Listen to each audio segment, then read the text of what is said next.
তারেক রহমানকে বলবো, যদি বন্যা কবলিত এই পরিস্থিতির বিরুদ্ধে আপনি পদক্ষেপ না নেন, বিভিন্ন জায়গায় যদি আপনি সরকারের পক্ষ থেকে যথাযথ ব্যবস্থা না নেন, আমার মনে হয় ঢাকায় 4-5টা স্পিড রুট দেওয়া দরকার, কারণ এই রুটে কিন্তু চলাফেরা করা যায় না।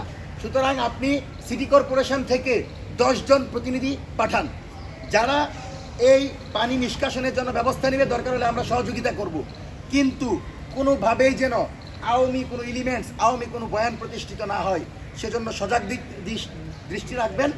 এবং সবচেয়ে গুরুত্বপূর্ণ যেটা, বাংলাদেশের গোয়েন্দা সংস্থা ডিজিএফআই, এনএসআই, এসবি সহ যে সকল সংস্থা আমাদের নিরাপত্তা দেওয়ার জন্য এই সরকার বেতন দিচ্ছে, সে সকল সংস্থার ভাইদেরকে বলবো, আওয়ামী লীগের হাসিনার ফেরত আসার গল্প কোনো গল্প না, এটা একটা ষড়যন্ত্র।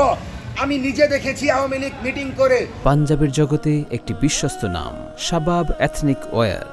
ওই গফরগাঁয়ের একজন কথিত এমপি সন্ত্রাসী বাবেলের নেতৃত্বে তারা পরিকল্পনা করে টেলিগ্রামে, এবং তারা প্রতিনিয়ত আমাদের জুলাই নেতৃবৃন্দ কাকে হত্যা করবে, কাকে কোথায় আঘাত করবে সেই পরিকল্পনা করে, এবং হাসিনা ফেরত আসবে এটাকে নিয়েও তারা বিভিন্ন জায়গায় বম্বিং করতে পারে। সেজন্য গোয়েন্দা সংস্থাকে বলবো, যথেষ্ট নজরদারি করেন, জুলাইয়ের প্রতিটি নেতৃবৃন্দের নিরাপত্তা নিশ্চিত করেন। এখন পর্যন্ত যতটুকু নিরাপত্তা দেওয়া হয়েছে আমরা ইতিবাচকভাবে দেখছি, কিন্তু কোনোভাবেই যেন আওয়ামী কোনো গোষ্ঠী সক্রিয় হতে না পারে। বিশ্ববিদ্যালয় প্রশাসনকে বলবো, আপনারা প্রক্টোরিয়াল টিমদেরকে সক্রিয় করেন।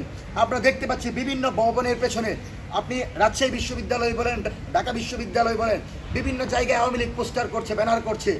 যেখানে আওয়ামী লীগ ব্যানার পোস্টার করবে, এদেরকে ধরে লাঠি দিয়ে এদেরকে এমনভাবে লাল করবেন যেন আর জীবনে সামনে আসতে সাহস না পায়। সুতরাং আওয়ামী লীগ প্রতিরোধের জন্য সরকারের জায়গা থেকে পদক্ষেপ নেন। হাসিনার ফেরত আসার গল্প কোনো গল্প না। হাসিনা কিন্তু জানে দিল্লি তার পাশে আছে, মোদি তার পাশে আছে, এমন কিছু ক্ষেত্রে উগ্র হিন্দুত্ববাদীরা তাকে সমর্থন দিচ্ছে।